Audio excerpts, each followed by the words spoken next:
ឈឺចាប់ជាងនេះពេលដឹងថាសង្សារដល់ថ្ងៃរៀបការ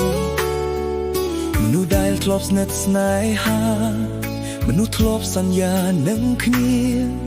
បែរជាคล้ายជាប្រពន្ធរបស់គេអូនដើរមកប្រាប់ឲ្យបងកាត់ចិត្ត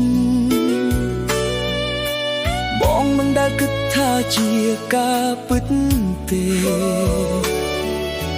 ដូចមនុស្សឈួតស្នេហ៍ជូនប្អូនតែទឹកភ្នែកហូរយំទាំងមិនដឹងខ្លួនកំពុងយំសង្សារខ្ញុំคล้ายជាប្រពន្ធគេមនុស្សខ្ញុំស្នេហ៍បានទៅអ្នកផ្សេង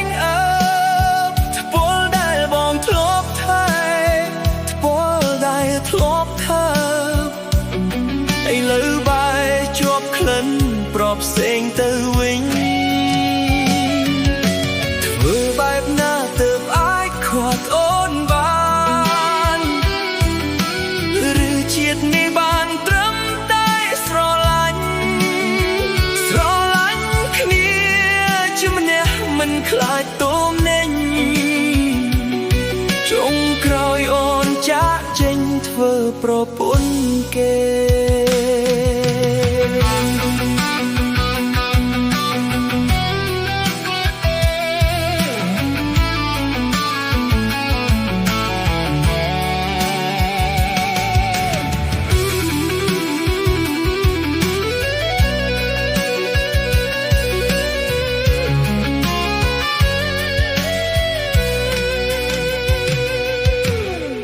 ដើរមកប្រាប់ឲ្យបងកាត់ចិត្ត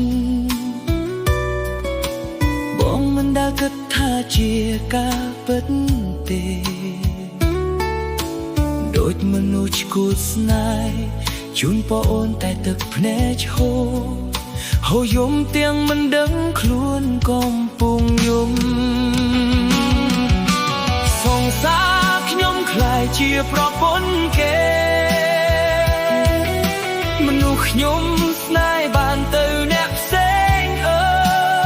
ថ្ពលដែលបងធ្លាប់ថែ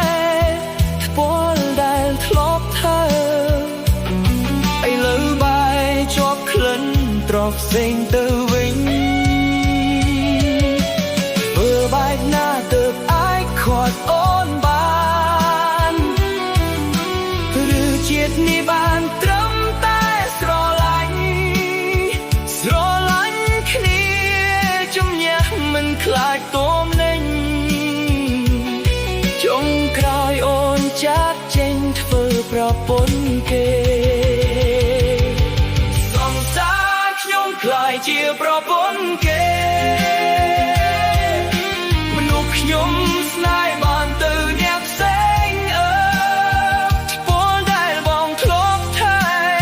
ថ្ពលដែលធ្លាប់ថើឥឡូវបែរជាប់ក្លិនប្រផ្សេងទៅវិញធ្វើបែបណាទើបអាចខាត់អូនបាន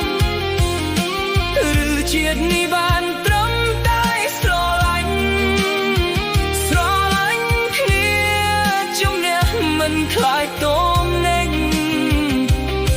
ចុងក្រោយអូនចាកចេញធ្វើប្រពន្ធគេ